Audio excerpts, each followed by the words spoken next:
juicio normal. La contabilidad de un comerciante no se prueba contra terceros.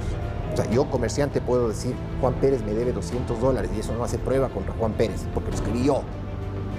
Mucho menos en un juicio por corrupción, donde la prueba contra el supuestamente corrupto termina siendo la escritura autógrafa de una delatora premiada respecto de quien sí hay pruebas de haber recibido sobornos durante el cumplimiento de sus funciones. La agenda es la prueba madre de todos los males en este proceso, pues vamos a analizar la agenda. Fecha de fabricación, tinta, cantidad de hojas, demás. No se hizo nada. Llegó al absurdo de que hay fotos de la agenda que estaba completa en un cuaderno. Cuando ya lo entregan, supuestamente para hacer el peritaje, habían cortado el código de barras. Para no poder establecer la fecha de creación o venta, porque ahí está codificado pues, la producción, el precio y demás. O sea, llegaron a esos absurdos. ¿Ya? Y que es, insisto, lo que es más caótico, si se quiere, que la propia autora del supuesto libro lo dice haber hecho en 40 minutos en el vuelo de Guayaquil a Quito por un impulso divino. Después de 4 o 5 años, me acuerdo con punto y coma los gastos de supuestamente campaña. Durante la instrucción fiscal rinden lo que se denomina testimonio anticipado por tener la calidad de testigos protegidos. Pero recuerde usted que esta calidad no les quitaba a ellas la calidad de procesadas.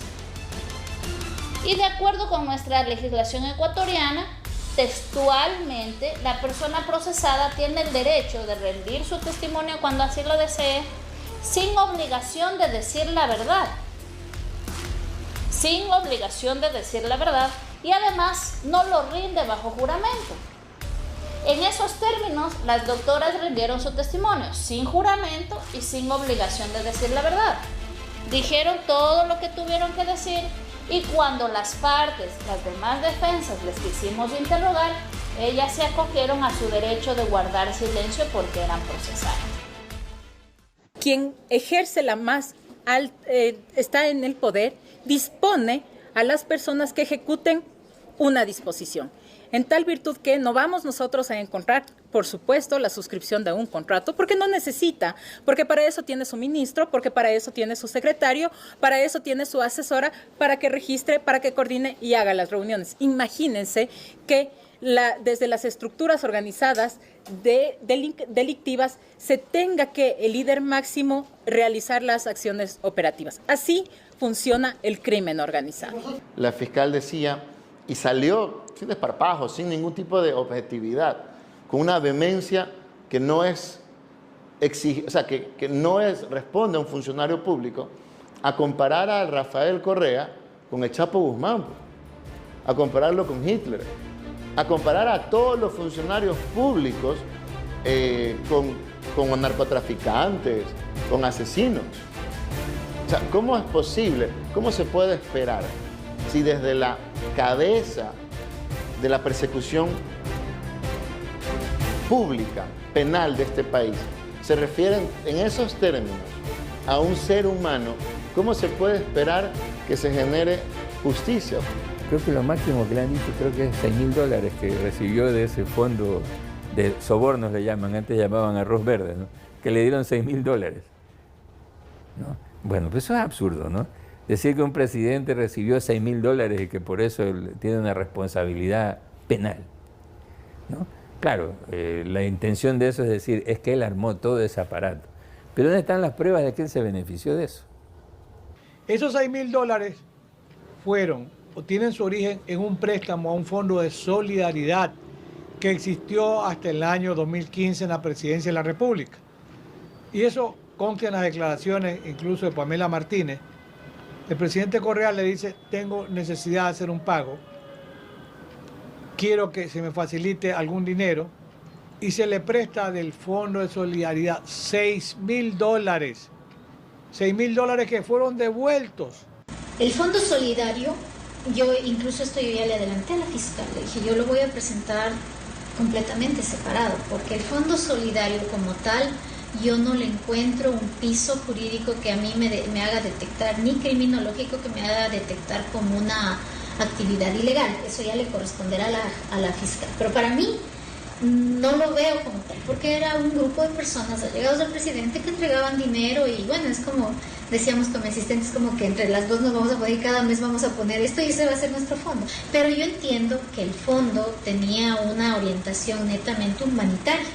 Eso a mí me quedó claro porque me lo dijo Pamela Martínez, me lo dijo Laura Terán, que ella era la que hacía los registros, me lo dijo María de los Ángeles Duarte, y todas las personas que se concentraron conmigo me han dicho que el fondo, o sea, por eso yo digo, el fondo para mí, personalmente y criminológicamente analizándolo, yo no veo que tenga un piso delictivo. Que vea cómo es esta persecución política, porque esto es totalmente político. Sí, bueno, todos me han dicho lo mismo. Sí, pues. Bueno, en realidad un poco sí, cuando vi la orden fiscal veo que la redacción no es la más adecuada, porque vuelvo y repito, me ponen en una posición como que yo debo omitir.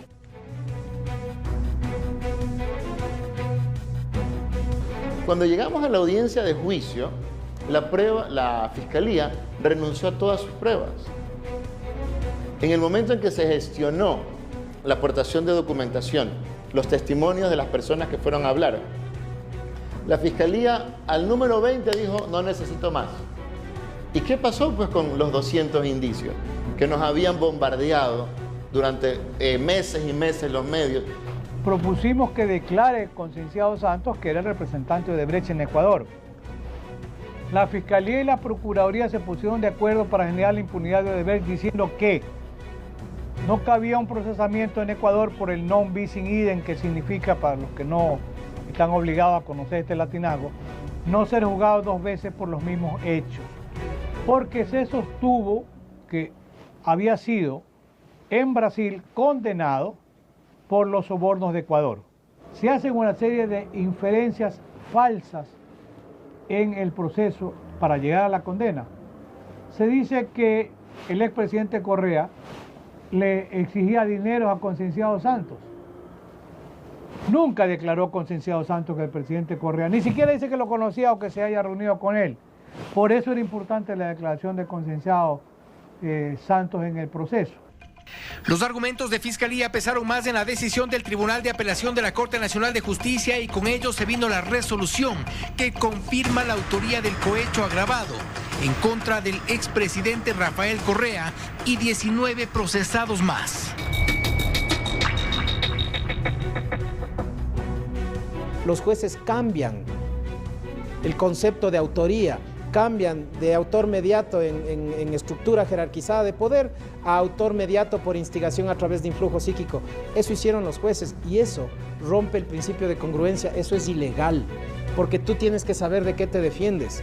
Cuando a ti te acusan de influjo psíquico, tienen que haber pruebas psicológicas, pruebas psiquiátricas del supuesto influenciado para saber si es influenciable. Nunca hubo pruebas de ese tipo en este proceso porque nunca se acusó de eso. Hay que recordar que los jueces que juzgaron a Arroz Verde no eran jueces de la Corte Nacional. Se inventaron, removieron jueces y nombraron a dedo a jueces que la única condición que tenían era de poder perseguir a Rafael Correa y a quien desde el poder le ordenen. Tanto así que uno de los jueces, no me quería adelantar, el doctor Saquicela, salió al siguiente día de la sentencia con su toga puesta en un canal de televisión a decir, oigan, esta sentencia es el nuevo credo del país y es inamovible. Ningún juez, ni en apelación ni en casación, la va a poder desvirtuar. ¿Cuál fue el regalo, el premio que le dieron a este juez? Es el actual presidente de la Corte Nacional. Acusa a la Fiscalía en este caso porque es el máximo titular de la acción penal pública. Y si la Fiscalía está imputando hechos donde coloca a uno de los acusados como autor mediato por dominio del hecho, entonces ¿cómo es posible que la sentencia cambie la calificación legal en aras de la participación y diga que no es autor por dominio del hecho, sino autor instigador? Lo que están diciendo es que Correa y Glass influenciaban psíquicamente ¿en quién? En los funcionarios que estaban abajo. Y por esa influencia, esos funcionarios pedían plata. Eso es lo que están diciendo. Así de absurda es la construcción jurídica de la sentencia de los jueces en el caso Soborno.